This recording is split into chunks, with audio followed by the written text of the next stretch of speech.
దేశం ప్రధాని తెలంగాణకు వస్తున్నందుకు సంతోషంగా ఉన్నారా లేకపోతే బాధపడుతున్నారా?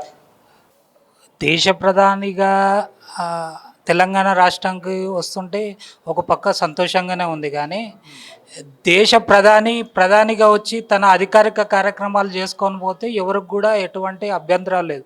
తెలంగాణ అభివృద్ధి చెందుతుంది అంటే అభివృద్ధిలో భాగమవుతున్నామంటే మాకు కూడా ఒక సంతోషంగానే ఉంటుంది.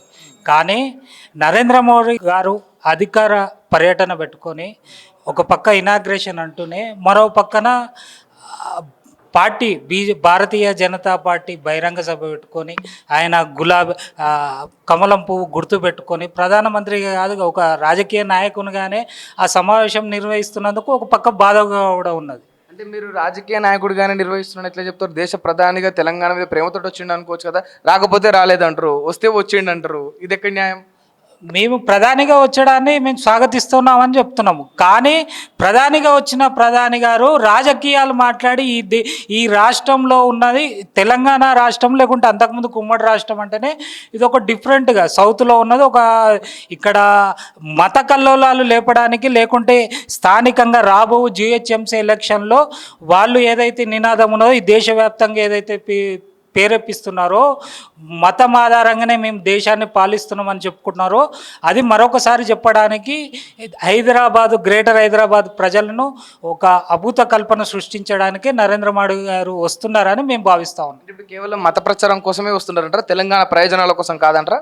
ఇప్పుడు తెలంగాణ ప్రయోజనాల కోసం ఏవో 2-3 ఇనాగ్రేషన్స్ పెట్టుకున్నారు. మేము దాన్ని మేమేమి అభివృద్ధి చెందుతుండే మేము సంతోషపడతామని మేము అదే చెప్తా ఉన్నాం. కానీ నువ్వు అధికార పర్యటన పెట్టుకొని నువ్వు బహిరంగ సభ పెట్టుకొని నువ్వు ఈ రాజకీయాలు బహిరంగ సభలు రేపు మాట్లాడడానికి ఏమన్నా ఉన్నదా? రేపు రాజకీయాలు మాట్లాడడానికే వస్తున్నారు.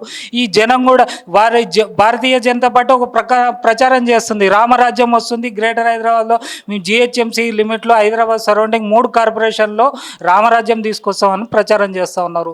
దేశంలో మతం ఆధారితంగా ఏ రాజ్యాలు మన రాజ్యాంగం ప్రకారం మతం ఆధారంగా ఎక్కడ కూడా నడవ అనేది మనం చాలా సంక్షిప్తంగా ఉన్నది. కానీ మతం ప్రచారం చేసుకోవడానికే వస్తున్నారని మేము అంటా ఉన్నాం. అంటే ఇప్పుడు నరేంద్ర మోడీ తెలంగాణకు రావడం వల్ల ఎలాంటి ఉపయోగం లేదంటారా?